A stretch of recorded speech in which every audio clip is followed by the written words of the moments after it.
हो काय सांगाल काय झालंय काय झालं माईक नेमकं? कुठे? हा. एक मिनिट काय झालं? काय नेमकं झालं? काही नाही एकदम हे झालं. मला पोलिसांनी आम्हाला थोडं अटक करून महाबळेश्वरला घेऊन गेले. हा आणि महाबळेश्वर मध्ये आमचं मेडिकल केलं. हा तिथं अनफिट झाल्यामुळे तर सिव्हिलला घेऊन आले. आम्हाला लोकशाही पद्धतीने मतदान करून दिलं नाही. आमच्यावर खोटे अपहरणाचे गुन्हे दाखल केले आमच्या पोलिस. खोटे अपहरणाचे गुन्हे. खोटे काही केलं नाही. आमच्यावर असलेल्या माणसाचं अपहरण केलं असं दाखल. ओके.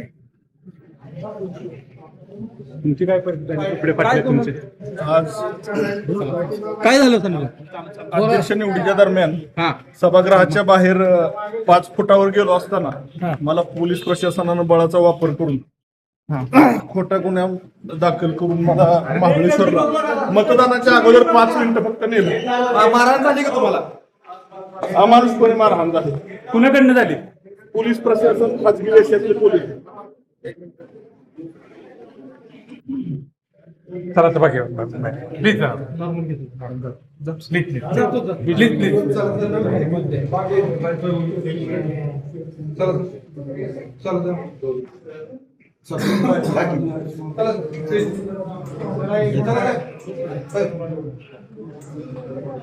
पालकमंत्र्यांचं रक्त माझ्या शर्टाला लागलं. म्हणजे अशा पद्धतीनं अमानुषपणे कृत्य आज लोकशाहीचा गळा घोटण्याचं काम, लोकशाहीची हत्या करण्याचं काम यशवंतराव चव्हाणांच्या जिल्ह्यात झालेलं आहे. खूप मोठं म्हणजे आज आमच्या राष्ट्रवादी काँग्रेस पार्टीचे 22 सदस्य आणि सेनेचे 15 असे 37ची मेजॉरिटी होती. आमचे 2 फोडले राष्ट्रवादीचे आणि सेनेचे 2 फोडले.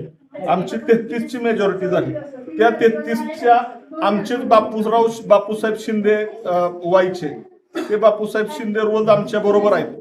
अगदी रोज उठल्यानं काल सकाळी सुद्धा त्यांच्या पाया पडलो गुढीपाडव्या दिवशी. आणि त्यांच्यावरच खोट्या पद्धतीचं त्यांचं अपहरण झालं. अशा पद्धतीची खोटी तक्रार दाखल केली आमच्यावर. आणि आम्हाला तिथनं मतदान केंद्राच्या बाहेरून म्हणजे अगदी मतदान बाहेरनच गेटवरनच 4थ्या मजल्याच्या सभागृहाच्या बाहेरूनच आम्हाला ओढत नेलं.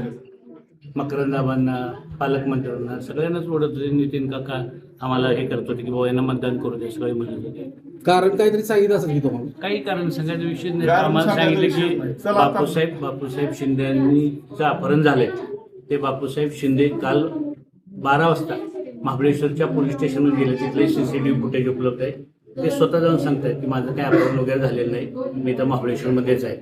त्याच्यानंतर बापूसाहेब शिंदेनी स्वतः वाईच्या DYSPच्या समोर जाऊन व्हिडिओ रेकॉर्डिंगमध्ये जबाब दिला आणि सांगितलं की आदरणीय नितीन काका पण त्यांच्यावर गेले होते की मी अपहरण वगैरे काही झालेलं नाही, पण त्यानं काही करून आम्हाला मतदान करून द्यायचं नव्हतं. काही करून आम्हाला अटक करायची होती.